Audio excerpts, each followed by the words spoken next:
What is going on, everybody? The Philadelphia Phillies are done the first half of the season. Some would say it was a complete failure. Others, okay, it's not as bad as it could have been. Well, this is reality. We're 47-43 at the break. I'm not happy about it.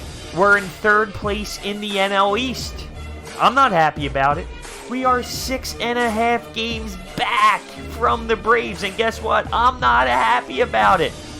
I don't want to be too negative here, but the first half was abysmal, in my opinion. And it starts with the pitching. Taylor Brody is here. My cousin is here. Big Phillies guy. Let's talk about it. 47-43 at the break. What are your initial thoughts after we end up beating the Mets in a 3-game series? You hit the nail on the head. It's the pitching. As putrid as our offense has been at times this year, it has often come at the hands of poor performances by the pitching staff, and ultimately a majority of the games that we've failed in, it's been a result of our pitching staff, specifically the starting pitching staff. What happened to this rotation? Not that our expectations were really high going in, because they did practically nothing to address it. They really did nothing to address it. Is that a problem in its own sense, though? And we can touch on that. I mean, we knew this was a problem coming into this thing, and and this was when we believed in breakout Pavetta hype and whatnot, and we thought Jake Arrieta would at least be serviceable. This pitching staff is so much worse than we thought it would be, and we thought it was going to be horrible. Yep, and when it comes to the Nick Pavetta hype, I forgive the Twitter world, the media world, for believing in Pavetta hype, because the stuff is there. It's always been there. If there's one thing about Nick Pavetta, it's he has the stuff. He doesn't have the demeanor. He doesn't have the drive. He doesn't have that oomph to just get to that next level.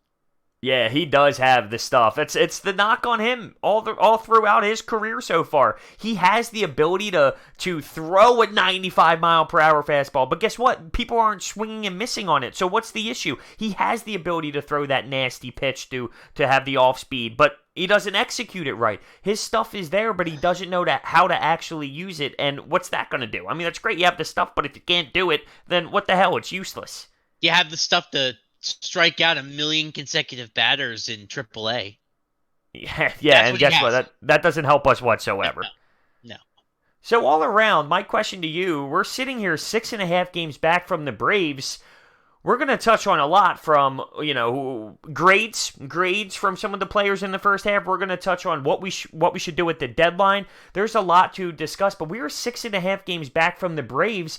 I was in a phase with this Phillies team where every night, must-watch television. I am stoked. I can't wait till it's 7:05. I can't wait to see some of these guys play. Now, I don't have that oomph. I don't have that jump. This team, with this squad, I've lost enjoyment when it comes to watching the team play. I've just lost it. Yeah, I was in the same boat. I was watching every game. I was watching every minute of every game. Even if we were behind, I didn't turn off NBC Sports Philadelphia. I didn't. But now we get down 3-0, 4-0. I chase the channel. And I don't blame you. It's too hard to watch this team have these 8-pitch 1-2-3 innings on offense, and then when we get on when our pitchers go out there, there's games where every guy we send out, they're getting hammered. There are two things that make me excited going into the second half of this season. You ready for it? Aaron Nola. Yep. Aaron Nola, the last 4 starts, has been tremendous. Now, he just performed yesterday against the Mets, and it was outstanding. He went 6 2/3. He had a no-hitter going into the 6th inning, actually. He had a performance where it seemed like he should have went 8 scoreless innings. What I'm trying to say is the stat line doesn't really show how dominant he was against the Mets in that 3rd game, but all around in his last 4 starts, Aaron Nola has found his rhythm. He has found his game from last season, and that is something to build on. Now, one out of every four pitchers, or one out of every five pitchers, doesn't get the job done in the long run, but having him back is huge. Huge. And did we really not expect him to bounce back? To be honest with you, I don't know if I expected him to do it this year. It seemed like we had expectations for him to be at the top of the NL again with the race of the Cy Young. He started out the first half, except for the last 4 games, in this sloppy funk, allowing home runs left and right. I was sitting there as a fan saying it just might be a year where he doesn't have the same level of last year, and I was thinking maybe next year he'll be back to the Cy Young level. I didn't know if I was going to see it again this season. But that's why he's an ace. We were saying that 6 weeks ago. But he is. I Aaron Nola believe he is. Real deal number one starting pitcher, and he's going to be pitching that way for a long time. I hope you're right. I think I am. I hope you're right. So, number 2, Jay Bruce. Bruce! This guy, dude, I'm about to buy his jersey. Jay Bruce has 10 home runs so far being with the Phillies. He's close to 30 RBIs. I don't know where this club would be without him. We picked him up to be a power bat off the bench. Now, I do believe that coming to the ballpark every day with the mindset of you're playing changes how he approaches the game. And to be honest with you, I didn't even realize he was this great of a locker room guy. He is top-notch, Andrew McCutchen-like locker room guy. I didn't believe it was to that degree. And we needed that. Andrew McCutchen was that, and when we lost him, you see what happens to this offense by itself when Andrew McCutchen's not there. We needed someone like a Jay Bruce to step in and take control of the locker room to some extent, because then we have guys like Jake Arrieta trying to tear it apart. Let's go to Jake Arrieta. Dude. I am so anti Jake Arrieta. His comments to Todd Frazier, what a loser statement. You go out there, you can't go 5 innings. Now you find out he has some sort of injury with his arm and, whatever. And that's tough and definitely plays a factor in your pitching. You can't deny that. There's a physical injury. But you go out there for how many starts now? You're embarrassing. Maybe you throw in 1 7-inning game where you look good, but then it's surrounded by 4 trash games where you can't go through 5. And the audacity to tell Todd Frazier through the media that he's going to dent his skull. What are you saying? Focus on being better. Focus on performing at a higher rate. Focus on actually helping this ball club win a game over yelling at Todd Frazier. First off, you hit him and you hit his players and his teammates with changeups. You weren't trying to be Mr. Tough Guy out there. You just stink so much that you're missing your spots. You're hitting him with changeups. And let's be real, he's not going to do that. He's not going to... Yeah, no shot. No, and here's my thing with Jake Arrieta. I talked about it in our last podcast together. Is anything ever his fault? No. Does he ever take responsibility? No. Teammates, and teammates. Yeah. And what effect do you think that has on everyone else around him? They must hate him. Yeah. They might not say it outright, but I think they hate him. Well, I did originally back up his statement when he called out the team early in the season, because I watched the team last year play terrible defense, arguably the worst in baseball, and with the way it was going, was he saying it in just regards to when he started instead of all around? Maybe because he seems like a selfish guy. But I liked the intensity of, this isn't going to be like last year. Pick up your defense. But it didn't come across that way. And now it's like people were afraid to mess up when he was on the mound. And that's not what we wanted out of that statement. We wanted an overall, hey, pick it up defensively because we don't want it to be like last season with errors. And someone like Jake Arrieta is just taking advantage of the fact that he once won a Cy Young. Well, you don't pitch like that anymore, buddy. Not even close. You're overthrowing your curveballs. You're throwing your change-ups in a way that hits people. You're walking guys left and right. You can't keep your pitch count down. And against teams like the Mets that stink. The Mets stink. They're in a different level of stink. That's why I can't value our 2 series wins against the Mets. I have some Yeah. fans and some subscribers saying, bro, we won a series against the Mets. Be happy. And I need to see this team win a series against another team. Coming out of the break, we have the Nationals and we have the Dodgers. Let's see what we do against them. I can't value the Mets. They have their GM and their manager throwing chairs at each other I during just heard about that interviews. yesterday. Yeah. That's a mess. Mickey Callaway and now Vaganin, how do you pronounce it? I just go by his first name, Brody. Brody, of course. Yes. Broads. Let's call it GM Broads. I don't know if I want to be associated with him right now, to be honest with you. We're not related to him. They are That's a funny. dumpster fire. I know. You can't value wins against them. Yeah, and that being said, I want to see what we do against this Nationals team because they are different than the last time we saw them. Yeah, they are a hottest team different since Nationals. May something, since like May 24th. But let's look at this first half, all right? Because 47 and 43, it's bad. Our pitching staff as a whole, the amount of home runs we allowed has been absurdly embarrassing. And I know that the balls are being juiced. Everyone's talking about how many home runs that have been hit so far this season. I understand that plays a factor. But still, we are on pace to allow the most home runs in baseball. And just alone with this pitching staff, Aaron Nola has been fantastic in the last 4 games. But outside of that, Jake Arrieta, Nick Pivetta, Zach Eflin, and then we have the Vince Velasquez, Jared Eichhoff, Cole Irving mixture. It's just not good enough. It's not good enough at all, and that's a problem. But we yell, make a move, make a move, make a move. Well, guess what? Teams on the other side, they're not ready to make moves yet. So Clentac is somewhat stuck. And also, I'm not giving up prospects. And to be completely honest with you, I don't even know what prospects we have besides maybe 1 or 2 people because that's a story for its own. I think we are trash when it comes to scouting players, but I'm not giving up a lot of pieces for where we are right now. If we're moving for a pitcher, I want this pitcher to be here for more than just the half of the season. And my opinion on moves at the deadline is that, in my opinion, right now, the upside of this team, the ceiling for this team, rather, is I think they can compete for a wild card spot. That doesn't mean they're a shoo-in for a wild card spot. They will compete for a wild card spot.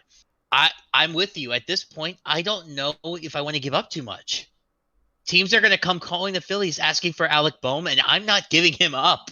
I don't think I'm giving up Alec Boehm either, and it's funny because a lot of us said, give up Sixto Sancho's, proven is better than prospects, but for a half of a season, it's not worth it. Like, you need to value the prospects for more than half of a season for maybe 1 wild card game. If you win, then you go play, the Dodgers? There has to be some sort of focus on, okay, where are we really? Where is this team actually? Where are the other teams in the NL? Do we have a real chance? Is it worth giving someone up for the half of a year for maybe 1 chance to get a series against the Dodgers? Because we're not beating the Dodgers in the series. Not even close. Not even close. Imagine this lineup going up against Zach Eflin. Realistically, listen, Aaron Nola would pitch game 1. Who's pitching game 2?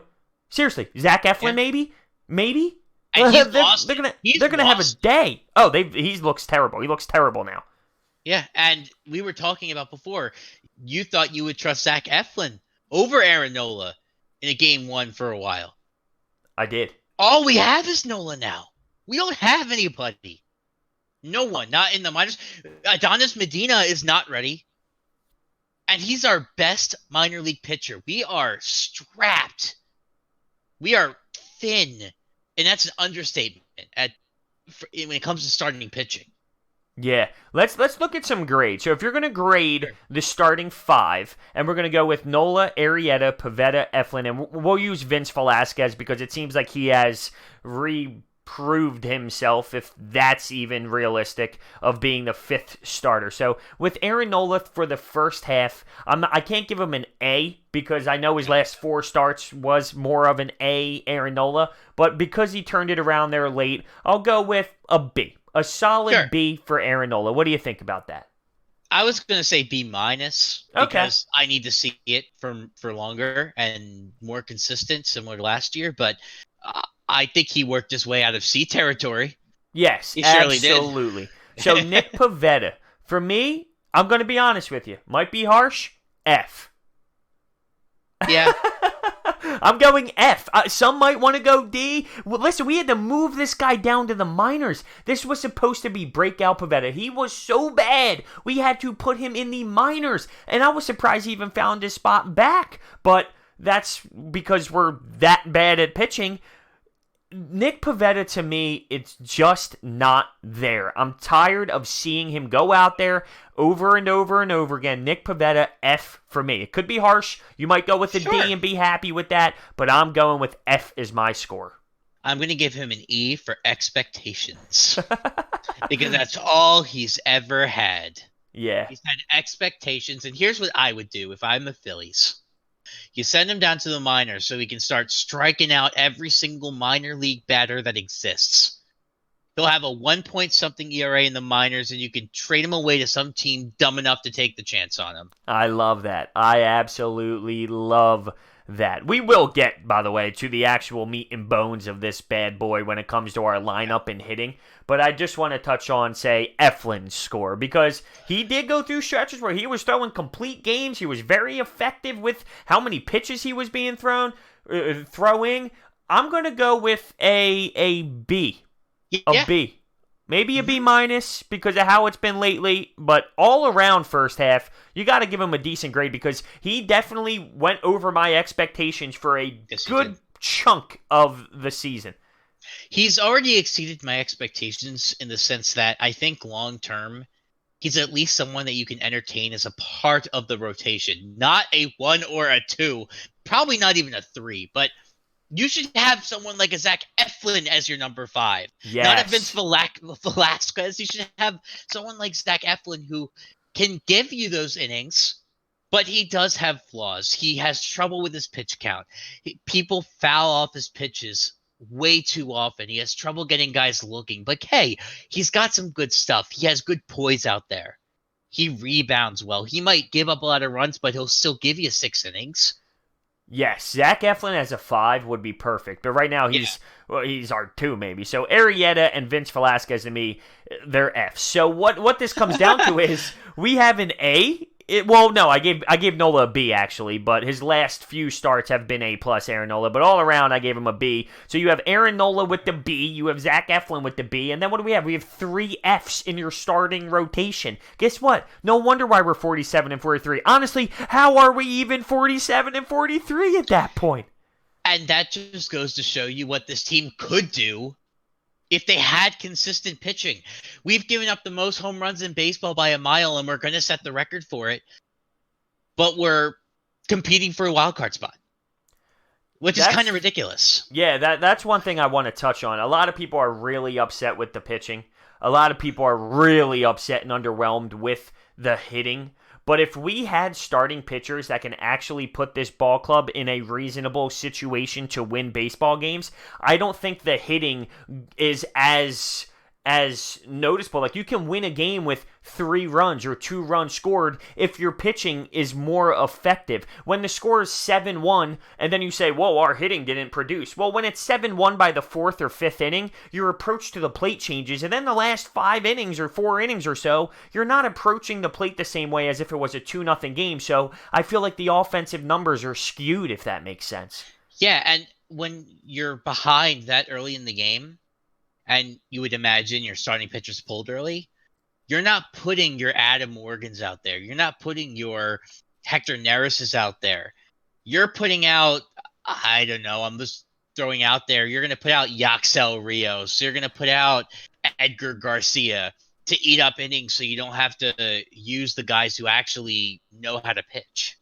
Right, and I'm not giving the excuse for the offense. I think they have been underwhelming. I think they aren't hitting, especially slugging, the way that I expected them to. But I'm just saying, if I had to pick pitching or hitting as the issue, it's pitching to me over the hitting, because you saw when Aaron Nola pitches a gem, we can win 2-0. Those type of things can actually happen because you don't need to score, 70 runs to win every game if you have pitching that Yeah. can get the job done at times. Yeah, and early in the season when our lineup was healthy, that wasn't a problem. It wasn't. We were able to, with McCutchen at leadoff, and he was getting on base better than almost any other leadoff hitter in baseball at that point. We were able to score 7 runs a game, 8 runs a game, and it really, I think, shielded us from how poor our rotation was, how poor our bullpen really was as they kept getting hurt. Now, we don't have McCutchen anymore. Even though we have, we found something in Scott Kingery, and we'll get to him later, I'm sure. The lineup's not the same. Guys are very streaky, we found, and we're paying for it. Absolutely. Let's go into Scott Kingery. Let's go into this lineup as a whole. And right now, after the Andrew McCutchen thing has been real for quite some time now, the Phillies team struggled. There's no denying it. We had to try different options. Cesar Hernandez in the leadoff spot. We put Bryce Harper there at one point. That didn't work. He's obviously more effective in that 3-hole. Scott Kingery is hitting .292 at the break, and I got to give my man an A+ for what he has done so far this season. Yeah. I'm going to be honest with you. Even defensively, I've loved what I've seen out in center field right now. Is it center field of the future with the whole Odubel Herrera situation? I don't know if I'm going to go to that extreme. I would love for him to finally, eventually get to second base at some point, but I like what I see out of him in center field. He's a willing, hardworking kid, and offensively, night and day from what we saw last year. I love everything about Scott Kingery so far this season. If he's not the everyday second baseman next year, and even worse, if they keep Cesar next season, which I can't imagine them doing, I am going to be furious, and you're going to see it on this podcast. I don't think that it's going to happen, though. There's no way that they keep Cesar Hernandez at second base. There's no way. They know Scott Kingery has to get there eventually. Yeah, and Kingery is showing that he can play anywhere in the lineup, anywhere on the field. That's why they extended him when he was cheap. You have him for how many years now? You have him for 5 more years, 6 more years, something like that. And he can play anywhere. He can play anywhere, both on the field and in the lineup, except for catcher, and maybe, I imagine he could play first base. Yeah, he could do it all with his work ethic. Pitch. He can pitch. We've seen him pitch. I can't wait to see it. Well, so could Aaron Altair. He was throwing 90 when we had to use him. We need Wilson Valdez back. The one thing with Scott Kingery that has been very impressive for me this year is that pop off the bat. He's hitting second deck homers. His approach to the plate is night and day from what we saw last year. His power is insane, and it's so awesome to see. I'm so proud of Scott Kingery this year. He's been a difference maker. And you know what the key is for me is that you don't see those 0-2 counts as often as you saw last season. I used to call him Scott 0-2 Kingery. 0-2 Kingery. Yeah. It was a joke. It was death taxes and Scott Kingery getting an 0-2 count. You saw it on Twitter all the time. And now you see Scotty, even if he gets a first pitch strike, he's able to locate that second pitch ball, take it, get in that 1-1 count, and that goes a long way. Absolutely. Especially when it comes to being able to go for those power swings instead of having to choke up the bat, try to, hit those little foul balls off, spoil pitches. You don't have to do that anymore. Right. No, absolutely. Scotty has been very impressive. How about Gene Segura coming in here? There was that issue with the hustling at some point throughout this season, but that was during a really ugly stretch. I don't think it would have been as looked at so strongly if we weren't losing baseball games. Gene Segura, to me, you know what you're going to get. He hits around 300. He has the ability to get a hit anywhere on the field. I haven't been underwhelmed with him. He has his 2 hit nights, his 3 hit nights. He hits for average. He finds ways to get on base. I haven't been upset with Gene Segura. Defensively, he's a monster at shortstop. Not really a bad signing whatsoever. People were really upset during that time of him not hustling. They blamed the Andrew McCutchen thing on him, which is ridiculous in my opinion. Then he had that one incident where I thought he should have been sat, but that doesn't mean all around. I don't think Gene Segura has added a lot to this lineup. Yeah, and Gene Segura, I think, is the one who really was hurt the most by Andrew McCutchen going down. Not just in how he was perceived by the fans, but also in that he doesn't come up with men on base like he used to. Now that Scotty's in the lineup, he has been, but for a while when we didn't have a leadoff hitter essentially, or he was being put in the leadoff spot, he wasn't coming up with guys on base. He wasn't getting as many pitches to hit, and his average went down to 260 something at one point. Yeah, it's back up though. He's climbing. A lot of our numbers Yeah. are climbing. That's why when I look at where we are at the break, I can't blame the offense. Like even Bryce Harper, and I'll be honest, I told you this off the air. I'm gonna have a video specifically for Bryce Harper and where we are with Bryce Harper as a whole at the break. Yeah. But he's hitting 253, right? 62 RBIs. The home run number 16. It's a little underwhelming with his slugging, but real briefly, big picture, he's not the issue on why this team is where he is. He was hitting 214 at the All-Star break last year. 214. He's hitting 253. He's not slugging the same, but he's being very effective. The amount of walks is unbelievable. Bryce Harper has been just fine. He's been what realistically without the slugging, but his production and what he brings to the table is what I expected for the price tag. And people don't realize that with Bryce Harper in particular, batting average is the most overrated stat when it comes to Bryce Harper. Bryce Harper is going to hit for power. He's showing it now. Well, I do think he is struggling a little bit with the power thing. It's more doubles, like he's crushing the doubles in the gaps more than the long ball. Like for example, Pete Alonso has 30 dingers already in the first half of the year. A lot of people are crushing the baseball. Bryce Harper is on pace to have 32 at the end of the season. Pete Alonso has 30 now. So if Bryce Harper ends up with 32 homers in today's era, that's almost underwhelming when it comes to slugging. I don't think he's slugging the same way, but it doesn't mean he's not being effective. No, and he's getting on base. Yes, that's true. He's one of the leaders in on-base percentage. He's potentially going to be in the top 3 in walks by the time the season's said and done. He's getting on base, but when you get walks, it doesn't increase your batting average. Correct. So he's patient at the plate. Even with those strikeouts, he's working counts when he gets those strikeouts. So when it comes to Bryce Harper, don't panic. You have 12 more years of him, and he'll be in the 500 home run club by then. Oh, yeah, no, I know. I'm a big fan of Bryce Harper. I don't have any complaints with what he's brought to the table. Forget it. I don't even want to get there. I don't even want to go there. Fielding-wise? Yeah, way better than I expected. There's a couple times where he dropped. I can name you maybe 3 times where I'm like, early in the year. Ooh, okay, he dropped that one, or whatever the case may be. But all around, his defense is not I wouldn't go as far as defensive liability, as some people said. He's got a cannon for an arm. He really does.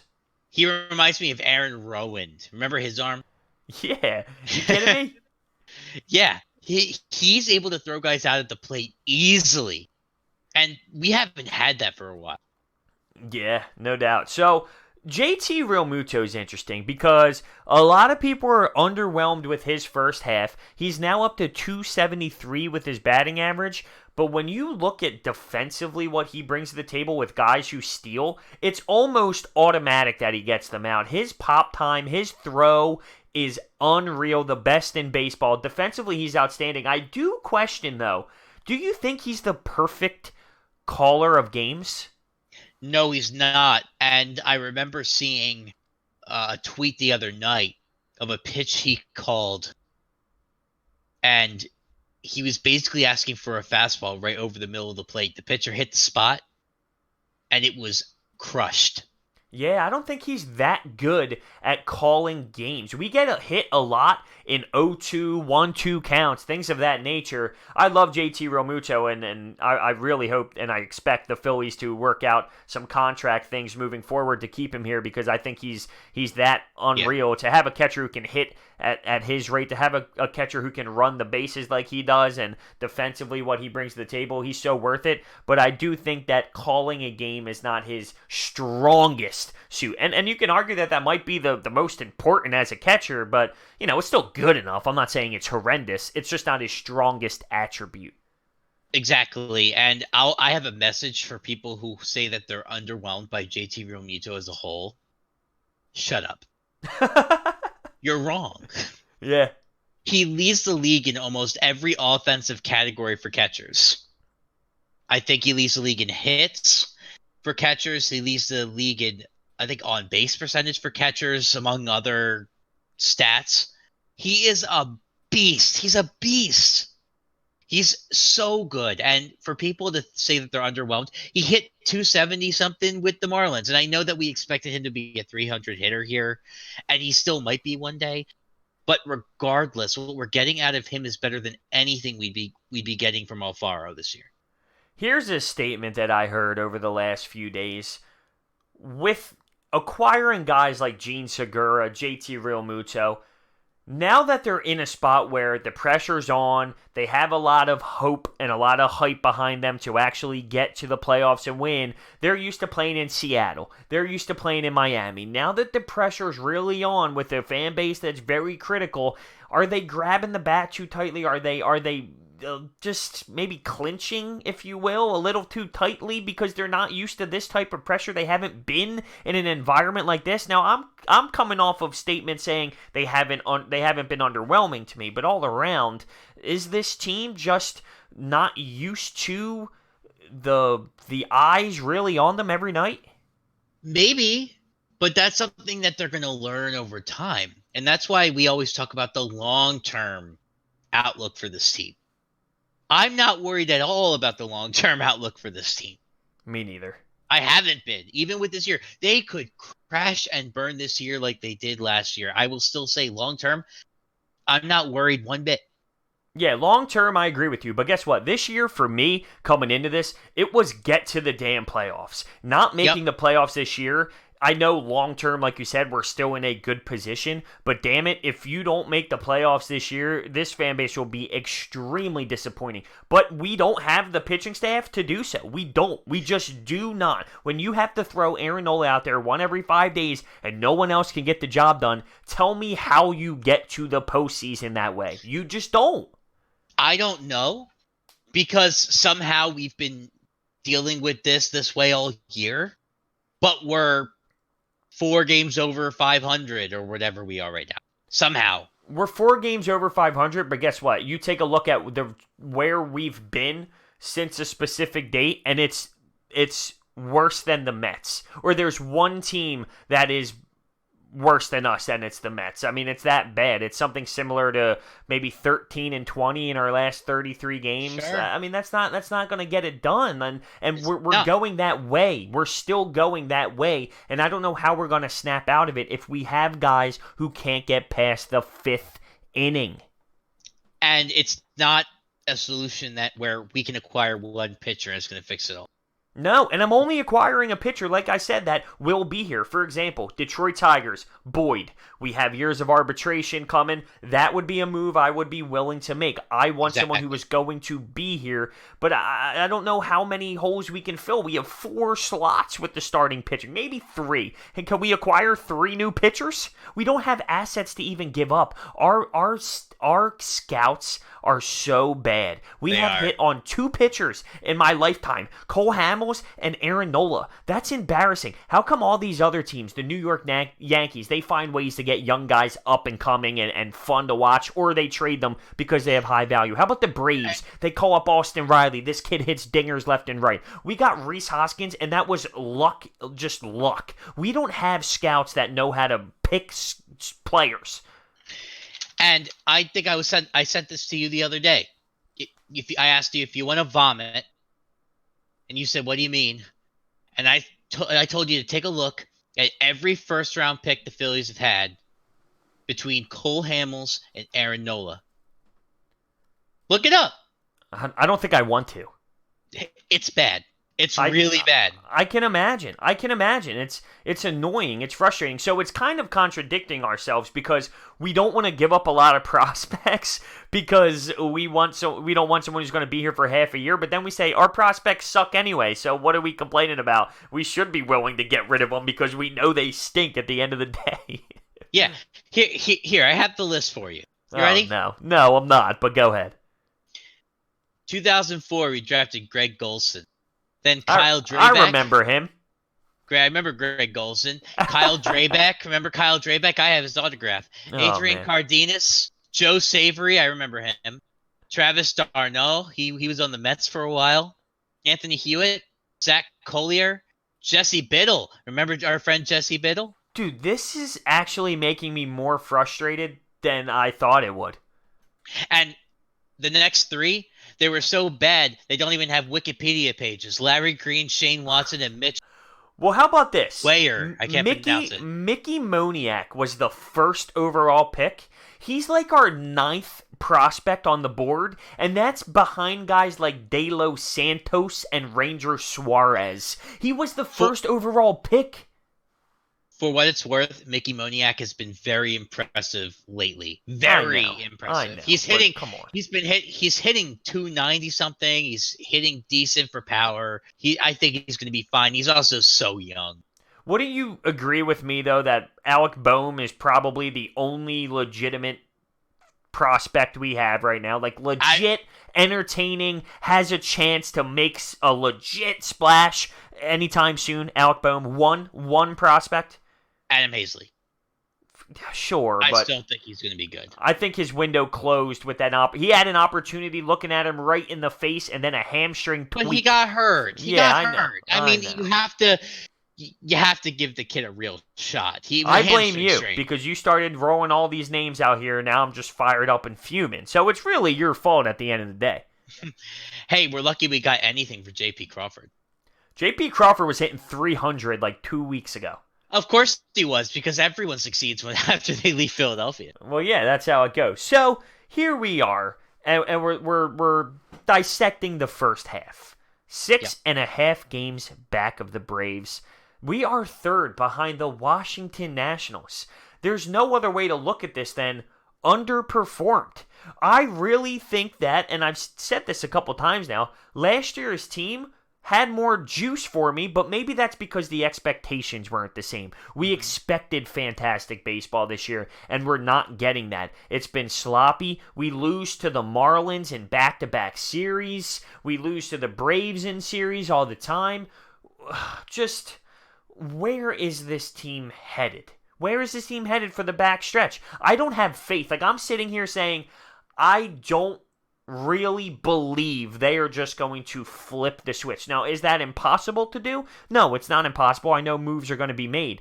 But from what I've seen through 90 games is very telling. It's telling what this team is. To get to where we want to be, we're going to have like a .655 win percentage throughout the back end of the season. And that's not easy to do. I just don't know if we can do that. I hope I'm wrong. I just don't know if we can.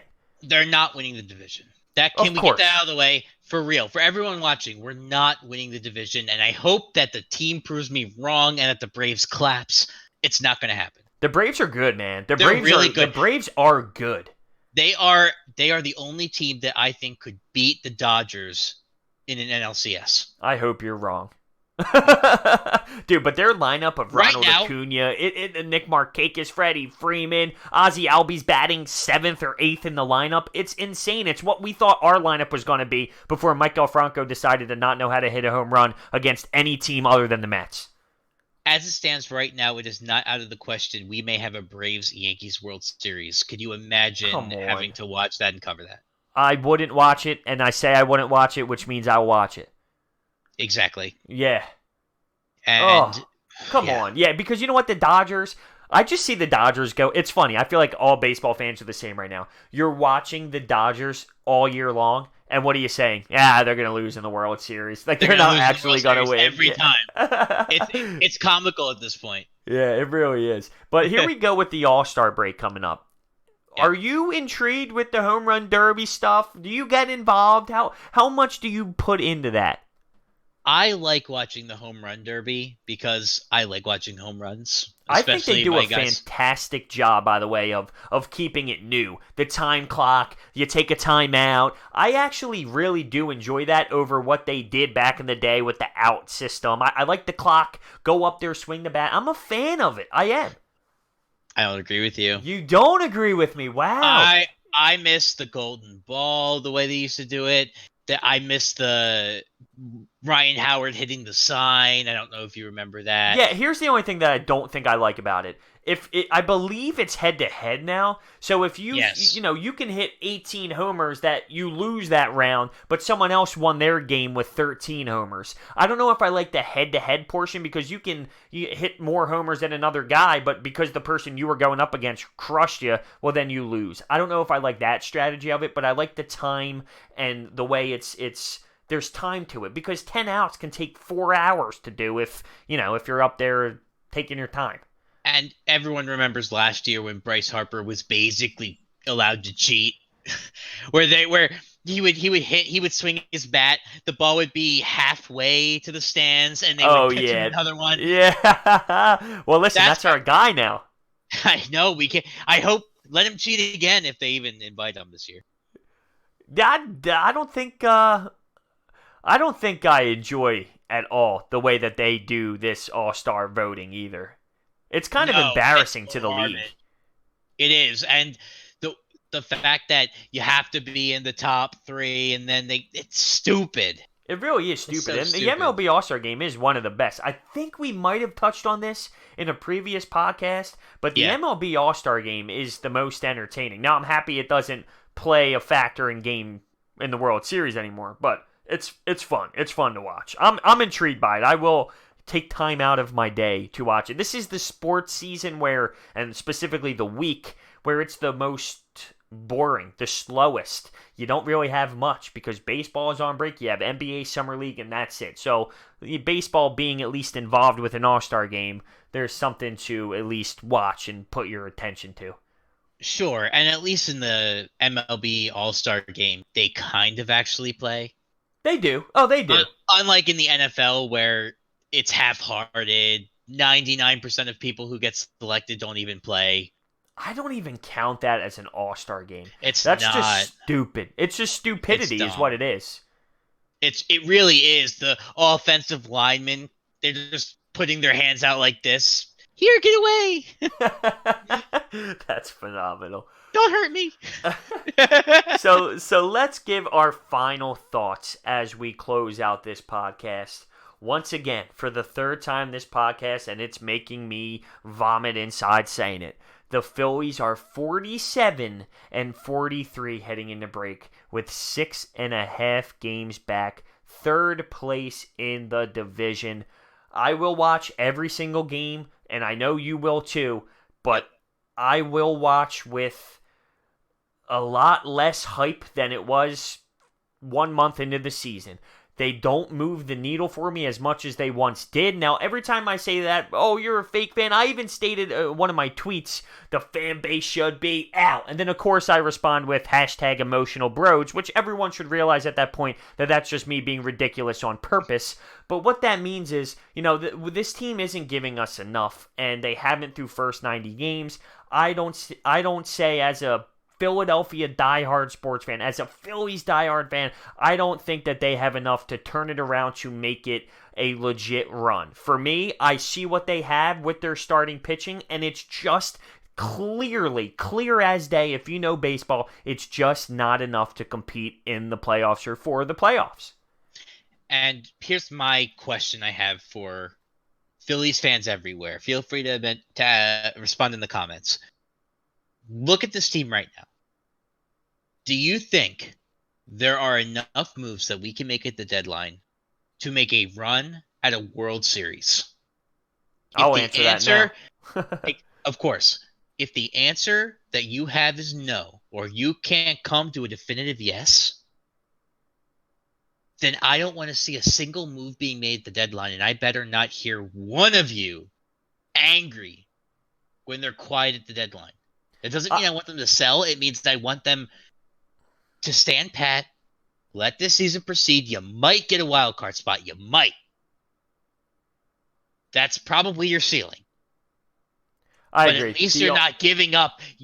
Give up stuff when you really can make a run. 2008, we brought in some people. 2009 is a better example. We brought in Cliff Lee because we knew the 2009 team could make a run at a World Series. And they made it to the World Series. That's why they made a big budget move to bring in Cliff Lee.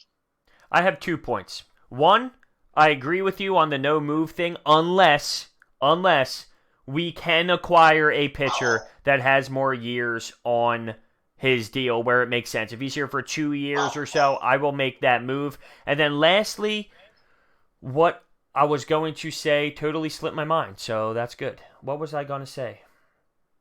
I don't know. So that's it. That's all I got for you. I'm pretty bummed with myself. I'm trying to talk right now and give myself some mind time to try and remember what I was going to say, but I completely You know totally what they forgot. say? What do they say? They say if it you couldn't remember it, it probably wasn't that important. No, I'm telling you, come on. It was a good point. The only thing I do on this podcast is give good points. Good points only. Yes. I'm going to remember what this was, by the way, and I'm going to text you in probably like an hour, and you're going to say, damn, I wish you remember that because it was such a good point.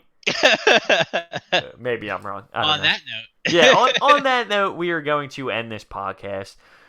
Thank you, Taylor, for joining once again. I know baseball is your thing. I know that's your biggest passion is Philly, so getting you on to discuss Phillies is always fun. I know you're It's always you're a fun big being Phillies fan. here.